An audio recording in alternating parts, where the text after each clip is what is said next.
Good afternoon, everybody. My name is Tim Toulmin, the MD of Alder.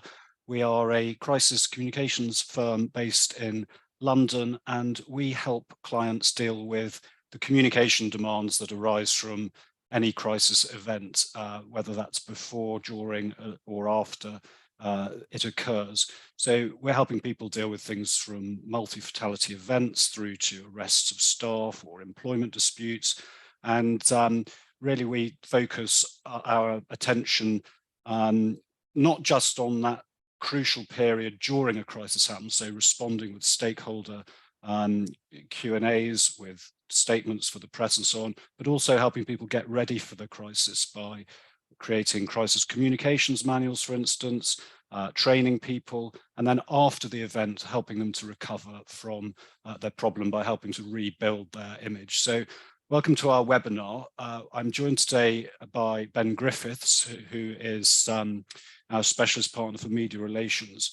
He has had a career in the media for a number of years as a senior executive at the Sun and the Mirror, among other media outlets. And he helps our clients to tell their positive stories to the media. And this is really important at two of those crucial phases I talked about, both before and after a crisis.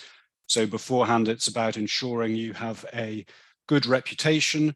This is one of the key things that will help get you through your crisis if you've got an existing excellent online reputation and good media relations with individual journalists. And then again, afterwards, you need to re-engage with the media and to help you recover from your crisis. So we've got about 45 minutes today to talk about really how to understand where the media is coming from, think about their priorities, how stories are chosen, how to influence coverage, how to pitch in to ensure that your story is being told through the media, and then also at what stage and how to recover from a crisis event. So if you would like to ask a question, please do put that in the Q&A box. This is a sort of relatively informal Q&A style session. We'll have only one or two slides later, but very much for you to chip in with a question, and I'll weave them into the to the chat as we go along. So Ben, over to you. Just perhaps give us a quick overview of your career, what you did, what the highlights were, the biggest stories you were working on, and so on. Yeah, sure, Tim. Yeah, hi. Yeah, my name's Ben Griffiths. I'm a specialist partner here at Alder. And in the previous life, over the last 20 years, I've worked on a number of newspapers, starting off at locals, working my way through to news agencies, and then latterly being a news executive at the Mirror, and then in my last role, running the features department at the Sun on Sunday. So back when I was a news reporter, probably some of the biggest events that I covered was the London 2012 Olympics, which is obviously a wonderful, wonderful thing to be involved in. But then also kind of, big breaking news events like the Anders Breivik killing in Norway, which is obviously very harrowing. But then obviously in my roles on news desks and features desk, obviously dealt with some of the biggest stories in the last 15 years. But also, interviewed leading politicians, top sports stars, met all kinds of characters really. One I remember meeting who was a top Premier League player who became one of my columnists, wouldn't enter the room with me until it was almost 23 degrees. So I'm hoping it's 23 degrees where you are, Tim. That's about that, I think. Thanks, Ben, very much. And I think one of the reasons we've had this webinar is in response to questions that we get from our clients, because they're people who very often have not had anything to do with the media at all. They're suddenly thrust into the news, and so there's no reason for them to have a particular understanding about journalism particularly. So just give us an idea about what the day looks like. What does a journalist's day look like? When are the peaks and troughs and so on, and what sort of pressures are they under? Yeah, sure. I mean, obviously differs from organisation to organisation, but to give you a general insight, starting with newspapers, on a daily newspaper, you'll generally start getting the first people coming in at about 6:30 in the morning, sometimes with a hangover, sometimes with a bundle of papers. And you'll get to a point where their first job will be trying to kind of formulate their lists. So the news guys will be staying across the news agenda, whether it be kind of things that are popping up on social media, whether it be reacting to stories that have exclusives in the day's papers. But generally, everything will be geared up to getting a list together, which will be then presented in the conference, which is generally mid-morning, and sometimes towards lunchtime, which will give the news desks, the features desk, the politics desk, the sports guys the opportunity to pitch their stories, what they think should set the agenda for the day, to the editor. So generally, that's how it will work. And then after the editors had a chance to digest what they've heard, they generally go into a plot meeting, which will then set the agenda for the day. They'll kind of start to plot the paper slowly. And how many sort of people are in those editorial meetings? Again, it can completely, if you've got a big newspaper like the Daily Mail or the Times or even the Sun, it's sometimes up to 40 people. So that will be from lots of different departments. So, and you'll also sometimes have your specialists in there who will deliver their own lists. But then as the day goes on, obviously, as we all know, the news evolves, things change, stories come in. So they generally, they have a later meeting, which is known as the late plots, and then the editor will kind of generally start having an idea of where the paper's going, probably by about 5 or 6. And then obviously, as we know, deadlines come around about 8 o'clock, 8:30. So there's a frantic kind of rush to try to kind of make sure everything is up to date on the page and as kind of fresh as it can be before it's obviously delivered out the next day. And just give us a sense about the relationship between print newspapers and their online counterparts, because this has been one of the huge shifts, hasn't it, in recent years, and probably online is of more concern in a way to our clients because it is just so immediate, and influencing what is said has become even more difficult than it was before, because of course you're dealing with a series of rolling breaking news outlets effectively. So I get the sense though that the print newspaper is still the driving force of the news outlet brand, despite the fact that probably there are more readers of it online than in print. Absolutely. I mean, we're at a fascinating crossroads with the media, really. As everybody is trying to find a way to make online valuable from a monetary point of view. How do you, after years and years of kind of making money through advertising, now move over onto this kind of online first model, really? Some have done it very well. Obviously the Times, I think, has announced very recently that they've had 70 million profits year on year increase. So that's double what they had last year. They've obviously got a very good subscription model that works. There's some incredible figures out there. I think the BBC now is the most online read by month website in the entire world. 1.1 billion viewers look at that website every week, and I think every month. There's also 2 other, the Mail and the Guardian are both in the top 10. So that really gives you an insight into how much we digest news in this country, how important these websites are becoming. And those, you mentioned the Mail and the Guardian, there are others like your old title at the Sun and so on. English language websites really dominate the global news agenda now, don't they? With hundreds of millions, as you say, 1 billion clicks in the case of the BBC. So these plainly aren't to be ignored, and yet they are adjacent to the print product. They're not taking precedence over it. And just give us a bit of an insight into how the editorial meetings and so on work on the online side, because you've got more structure on the newspaper side.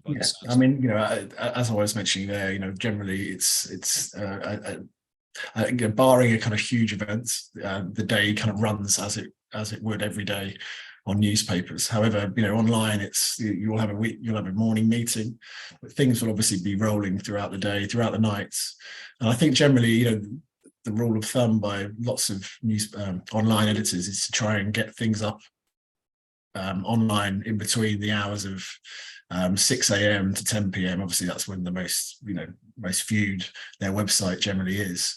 So yeah, their day kind of often really runs, kind of they're dictated much more by the rolling news and what's kind of doing well online. And just share with us an insight into the role of the editor. I mean, they sort of occupy a position in public consciousness, perhaps, but maybe not well understood. How much of the paper reflects their personal agendas, obsessions, interests, and so on? Do you get a flavour of what the editor is like as a person from reading the paper, would you say? I think often yes. I think we'll look at kind of you only need to look at kind of so I'll use the Times again as an example. There's clear the issue that the editor of the Times, the current editor Tony Gallagher, enjoys. Obviously, the culture wars issue is a big thing to them. Again, you have at the Mail, you have they're not exactly the best friends with the BBC, so you kind of read these stories often, and you kind of often think, is this driven by the editor's will? And generally, I would say it probably is. I mean, obviously, every editor is different. Influence can come from various places. It could come from proprietors, could come from people within government, could come from, sometimes someone doing somebody a favor. They might know that there's a better story down the line, so they might want to try and kind of help somebody out up to that point to make sure that story, they then get that story for their newspaper. And just bobbing back to the editorial conference, Sarah, if you could share the screen at this point, please. You've managed to find an editorial agenda list, haven't you? A news list. This is right, yeah. So just talk us through what this is about and what it's telling you in terms, and when this would arise in the course of the day. Yeah, so this feeds in again to what I was saying about the conferences. So generally, when you walk into conference, you're kind of met by this huge boardroom table, which at the top of the table will be the editor, deputy editor generally sat next to them. And each department will have this. So this has been kindly given to me by the editor of the City AM. It's relatively friendly. It hasn't got anything I don't think anything kind of too awful in it, so you can see this on the side. So it's obviously got the date at the top. Generally speaking, the best story will be put at the top. That'll be given the best sell that they possibly can by the news or features or politics or sports guys, and then as you go down the list, they become less of interest, and on the side you've got whether it's filed or it's still to be done.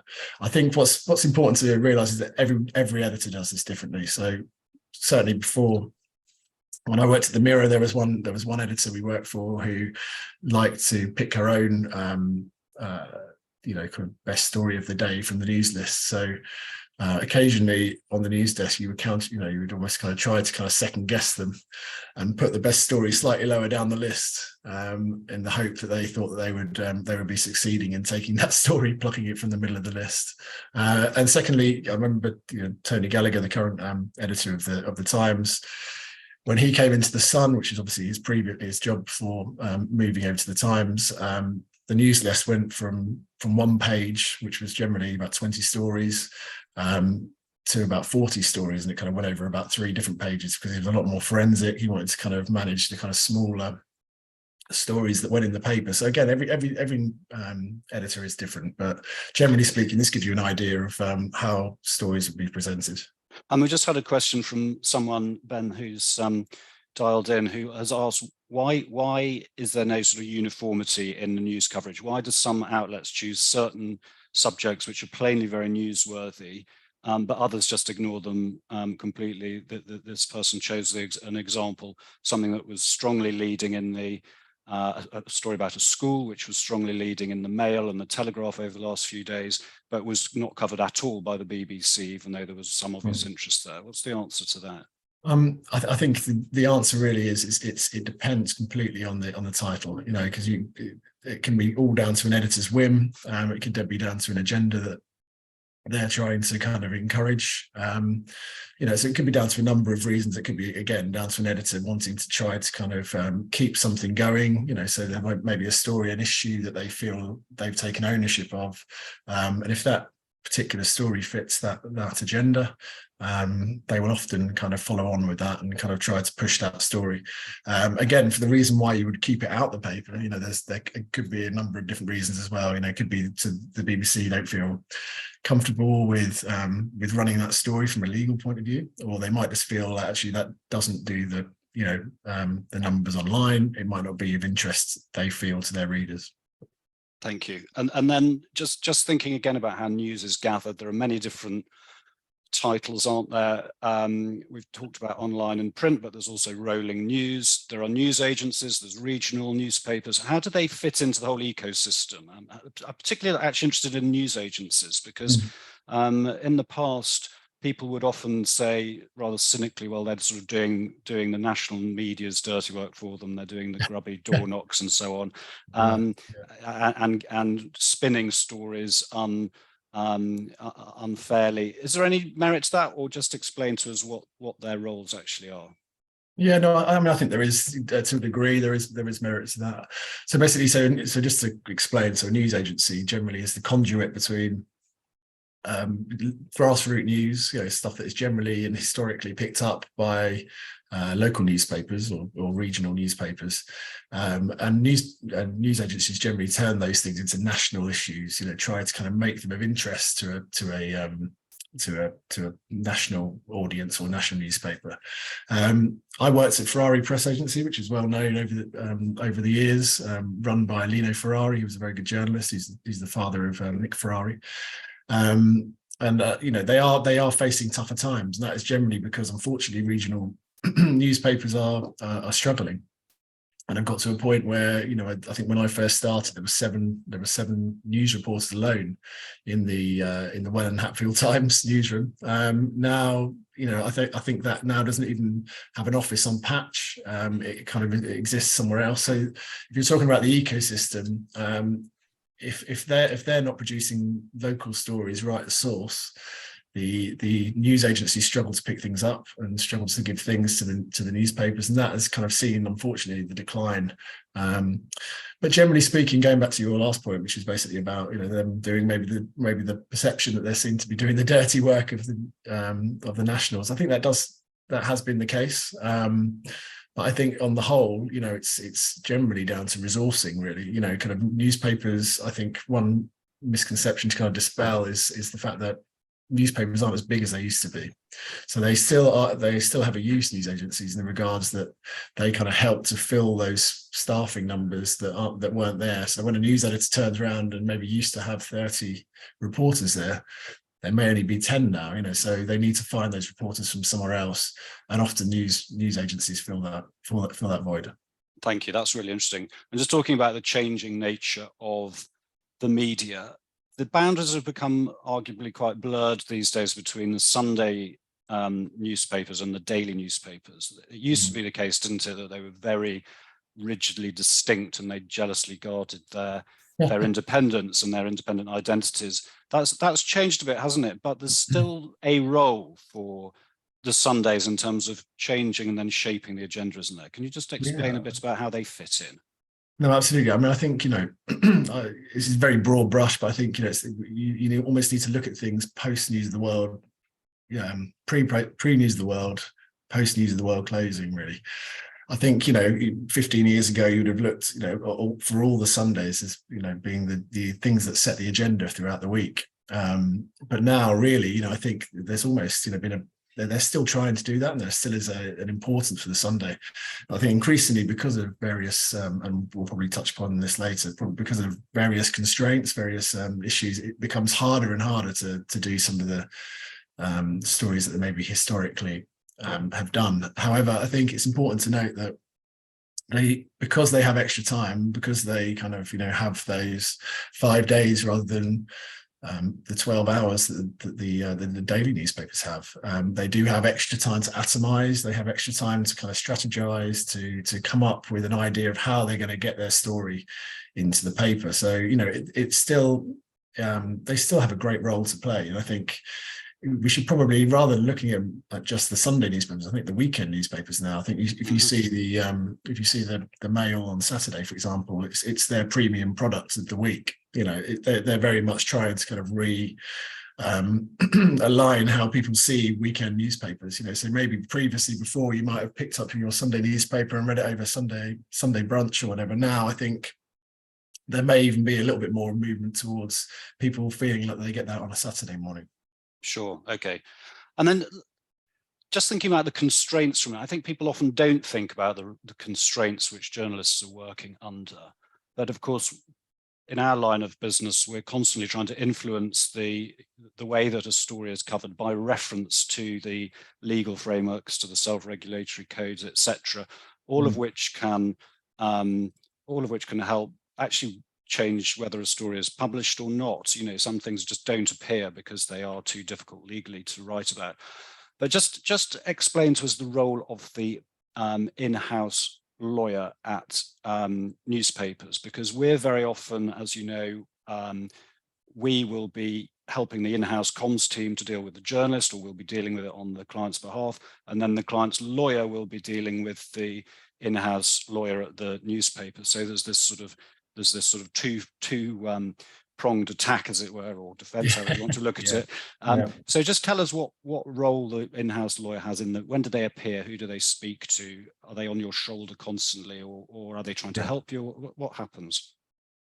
I mean, I think the first point I should make is that, that they've never been more important. Really, there's so many. It's a legal minefield for newspapers now. There's so many obstacles that they have to get over. But generally speaking, certainly on for example, a daily newspaper, the lawyer will come in maybe in the afternoon. But don't be fooled that they're not across the stories. That they'll know all the stories, because either the news editor will send it to them, or they'll get a direct call from the editor. And they generally have an eye for something that's going to cause problems, whether it's with a client or somebody that a newspaper is focusing on who's had issues before. That may ring alarm bells to them, but also kind of certain things. How a story is, how someone's come across a story is probably the biggest thing. Kind of they certainly scrutinize practice and look at kind of increasingly more at how kind of somebody's come across a story. So there'll be lots of meetings generally with the editor, and I've sat in many, which will go through maybe a reporter's practice, making sure that they've ticked every box legally to make sure you got to a point where you can publish. And there's as well as the legal framework, obviously, around defamation, confidentiality, harassment, all these sorts of things. There is a voluntary code of practice which journalists are meant to abide by, and that's overseen by the Independent Press Standards Organisation, IPSO. What sort of level of effectiveness and respect would you say IPSO had from journalists and their, going about their ordinary business, or is it something that is just sort of left to the editor to deal with? No, I mean, to be honest, I think certainly in the last post Leveson world, after the Leveson inquiry, I think IPSO is really at the forefront of many journalists' minds. I think mainly for the reason that it really hauls you over the coals if you ever get a complaint that comes through IPSO. So basically, this is obviously a practice that's in place, or a set of guidelines that are in place to make sure journalists adhere to the right, what is deemed right practice. But for example, I spoke to a broadsheet journalist this week who has received an IPSO complaint. He's a very responsible journalist, but he is taking it very seriously. He's kind of gone through all of his practice, made sure that he's kind of done everything right. He then had to kind of compile a memo that will then be sent to probably the in-house ombudsman, the in-house lawyer. They'll all look at it. His bosses will also look at it, and rather than just kind of finding out where the story came from, it's also kind of literally scrutinizing, analyzing your practice. So from that reason alone, really more than anything, a journalist does not want to get an IPSO. So I think be mindful if you're on the other side of the fence, that it's one hell of a tool, the IPSO. If you know that you have somewhere to stand, and you have kind of the right grounding to maybe make a complaint, it can be a very good tool from a PR's point of view. So although it feels sometimes, certainly to our clients, like the media is a bit of a free for all, it's a bit of a wild west. In fact, that's more of a symptom of the fact they're suddenly thrust into the news cycle, rather than there being anything particularly disreputable about journalists who are much more perhaps regulated than a lot of people might appreciate by the sounds. Yes, yeah. I mean, I think that's definitely true. I mean, listen, there are mavericks. There still exists some kind of some characters who think they're above the practice. But I think on the whole, I think it probably is a slight misconception to think journalists pay no kind of attention to it at all, because I think generally on the whole they are aware of it and really don't want to get a complaint that will then kind of call into question how they've got come about a story.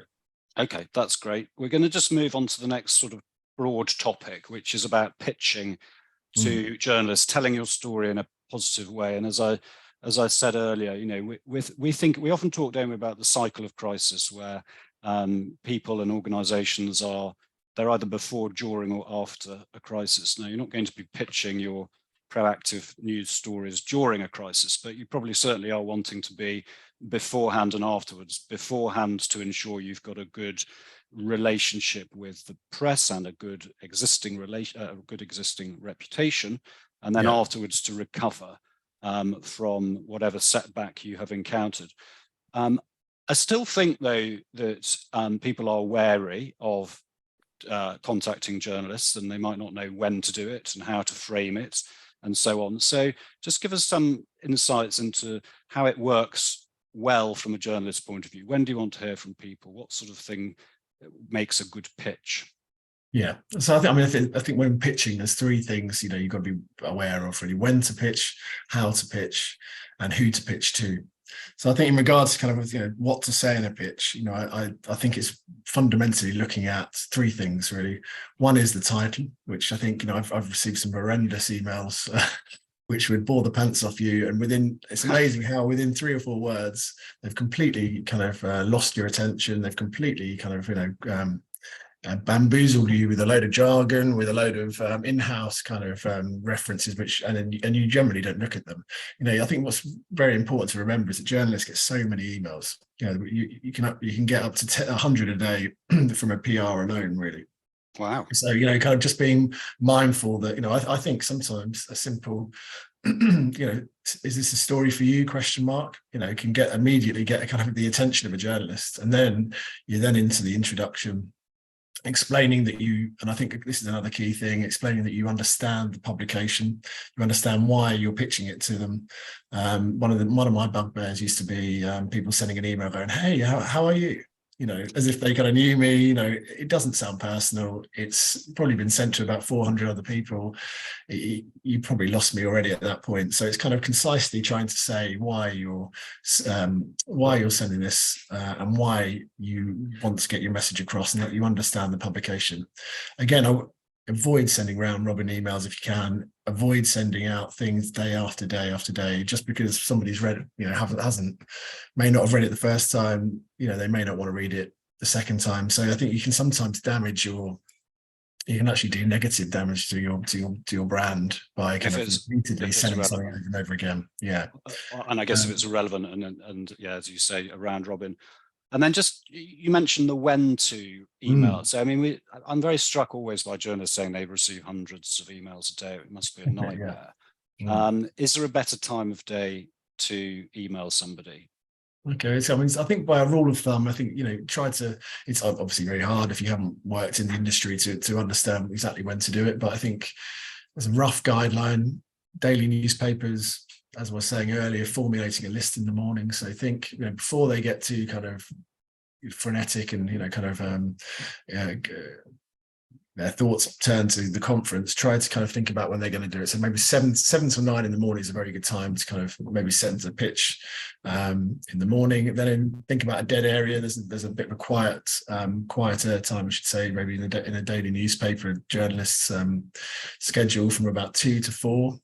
When it's not a bad time to send something. But again, also don't be scared to send something ahead of an event. So, I think so often, you get kind of journalists, PRs who will send something thinking that they have to send it on the day that something occurs.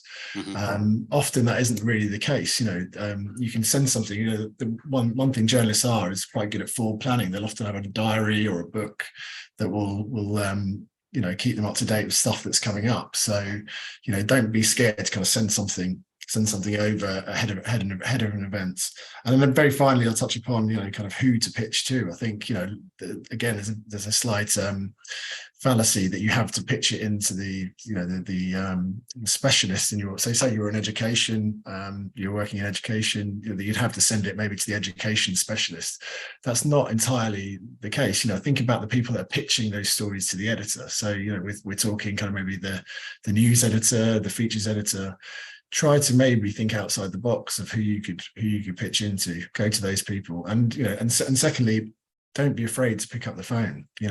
These people, I think, will often be grateful. They might be slightly stressed when you pick up the phone. They might be thinking, who's this person calling me? But you can very rarely do any harm by calling somebody up. I think journalists don't mind being called, especially if you've kind of got what you think is a story for them. And how long should you leave it between sending an email and you don't hear back and you send a chase? Because I've heard journalists grumble about how annoying it is to be chased when something's irrelevant, for instance. But if it's relevant, how long should you leave it to allow them to digest? I think generally 24 hours, I think. It all depends on if you need to get something out really quickly, if you're kind of reacting to something that's in the news and you want to kind of make sure that your line or your kind of position is kind of out there quickly, then maybe follow it up quite soon. But I think, I think certainly within the first 24 hours, there's absolutely no harm in that.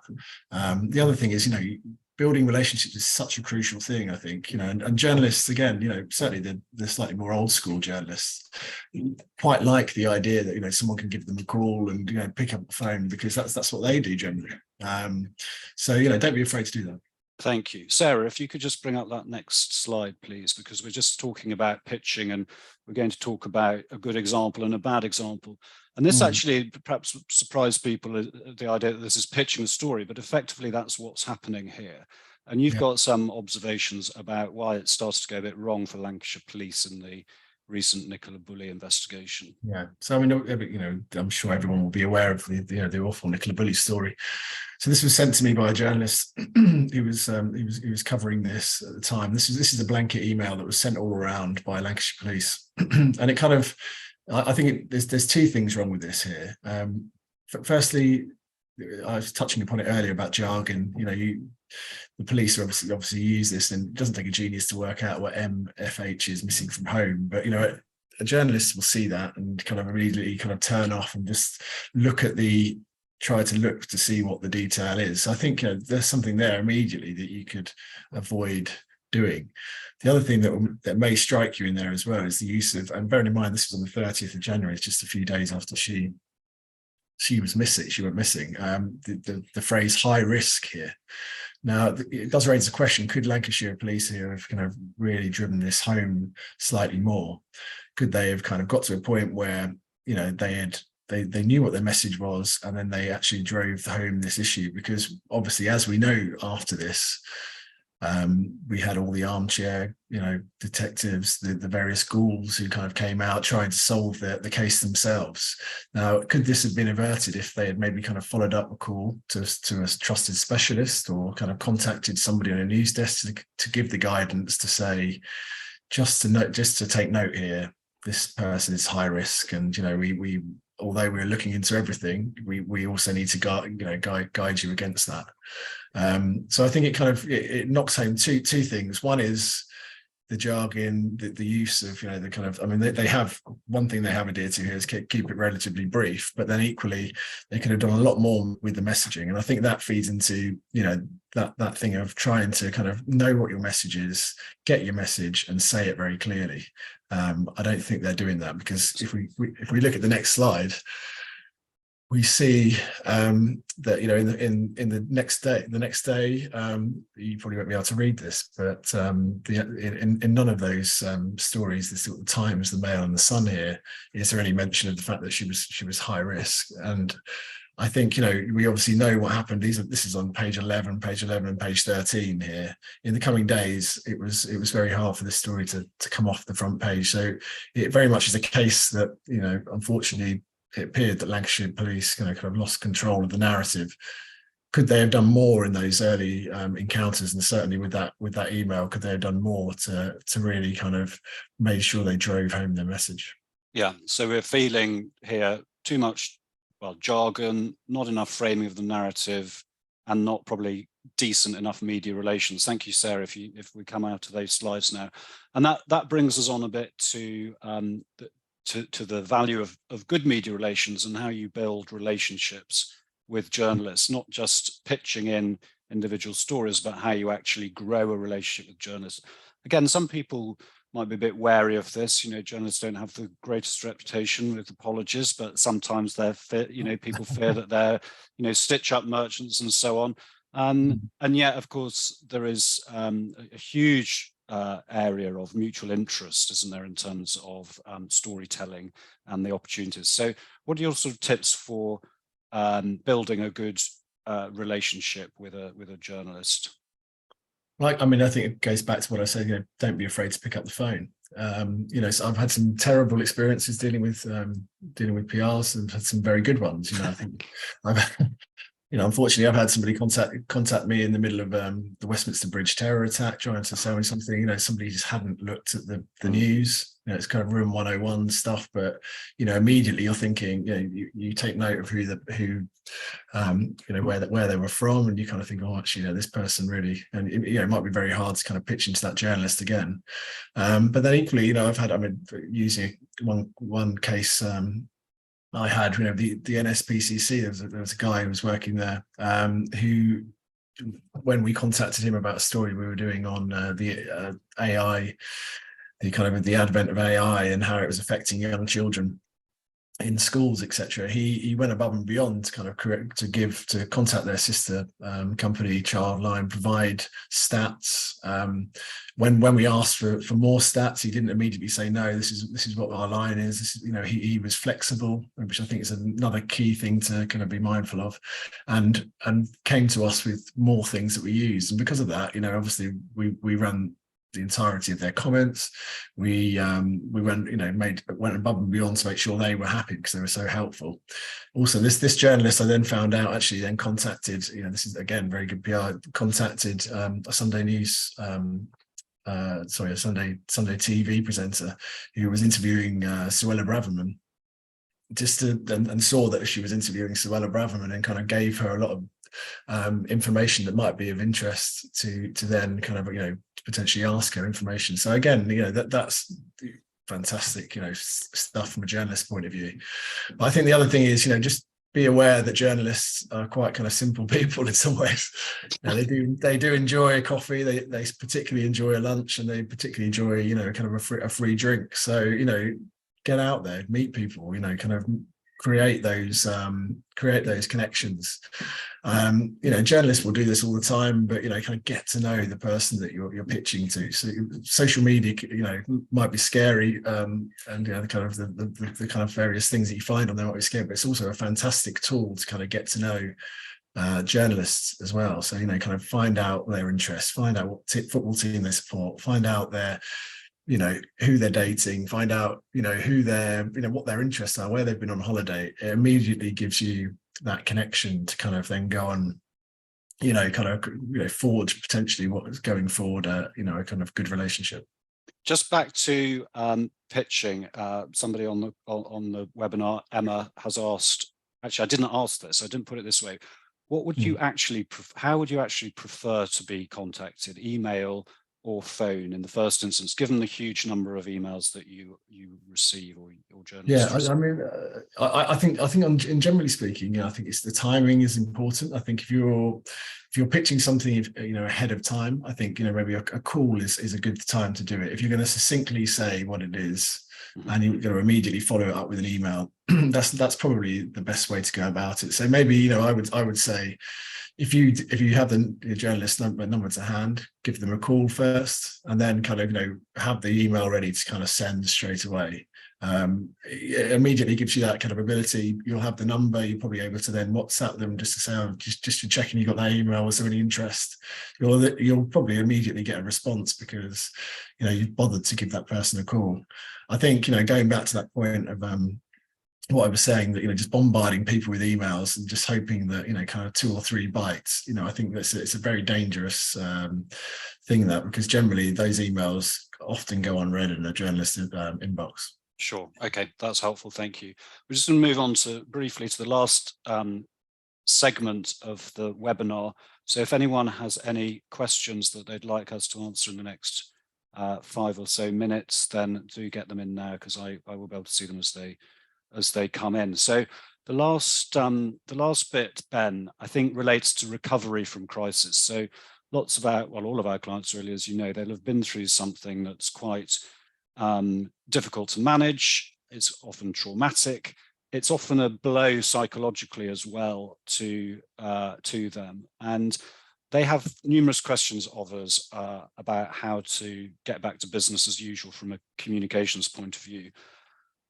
A crisis event, almost by definition, is something that interrupts the normal business activity. So when would you suggest people can resume their normal public relations initiatives, for instance? That's a question we're very often asked. How long should we leave it? I think the general answer is sooner than you think. I think you can, you know, don't be scared to contact people sooner than you think. You know, one of the biggest friends, I think, of generally of people that have been involved in a crisis is the fact that the news cycle does turn. You know, things can evolve, things will change, and it's, you know, it's important to be mindful that journalists also, and editors as it goes, you know, kind of have different things that pop up. You know, there's other things to be dealing with, there's other things to focus on, there's other stories of the week. So, you know, I think generally speaking, sooner than you probably think. Okay, thank you. And then another question we get is about how personal it is. You know, it's very unpleasant having a bit of a kicking from the media, and I think people often want to know how personally invested the journalist who wrote about the story or covered the story is in it. Are they off bounds? You know, they're out of bounds now for life. Should you never contact them with anything positive, or are they just doing, you know, are they just following orders and doing their editor's bidding for them? Yeah, I mean, often following orders. You know, journalists, you know, kind of, I don't want, you know, it's a unfortunate phrase to use, but mercenaries sometimes. You know, they're paid kind of decent money often to you know, to work for that newspaper. You know, I know plenty of journalists who, you know, have you know, kind of political opinions that jar with their papers, you know, political outlook. So, you know, I think what you have to realize, you know, it's an important thing to try to kind of remember, is that the journalist isn't always invested in the message of that news brand. So with that in mind, you know, do continue to try to keep that relationship open, you know. And again, it goes back into what I was saying, you know, kind of go for a coffee, you know, try to set up a lunch, try to set up a drink maybe. You know, often I remember some of the best contacts I actually forged came out of robust conversation, you know, having robust conversations with people, maybe on a deadline where you were trying to put across your papers, you know, kind of point side of things.